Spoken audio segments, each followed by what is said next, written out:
माध्यमिक आणि उच्च माध्यमिक शिक्षण संचालनालयाच्या वतीनं 30 जुलैपासून 11वीच्या ऑनलाईन केंद्रीय प्रवेश प्रक्रियेला सुरुवात झाली.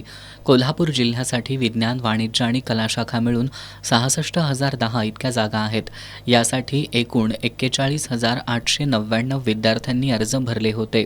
यातील चौथ्या फेरीअंती 25,900हून अधिक विद्यार्थ्यांनी आपले प्रवेश निश्चित केले होते. पाचव्या म्हणजेच ओपन टू ऑल फेरीसाठी 8 जुलैपर्यंत मुदत देण्यात आली होती. आज सायंकाळी 6:30 वाजता ही मुदत संपणार होती. मात्र नारळी पौर्णिमा आणि रक्षाबंधन सणाच्या पार्श्वभूमीवर याची मुदत वाढवून 11 ऑगस्ट सायंकाळी 5 करण्यात आली आहे. या मुदतीत विद्यार्थ्यांनी त्यांना अलॉटमेंट झालेल्या महाविद्यालयात प्रवेश निश्चित करता येणार आहे.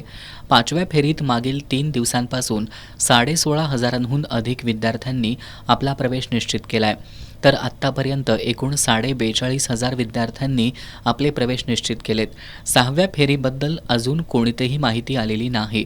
मात्र 5व्या फेरीनंतरसुद्धा विद्यार्थी प्रवेशापासून वंचित राहिले तर 6व्या फेरीचं नियोजन करण्यात येण्याची शक्यता आहे.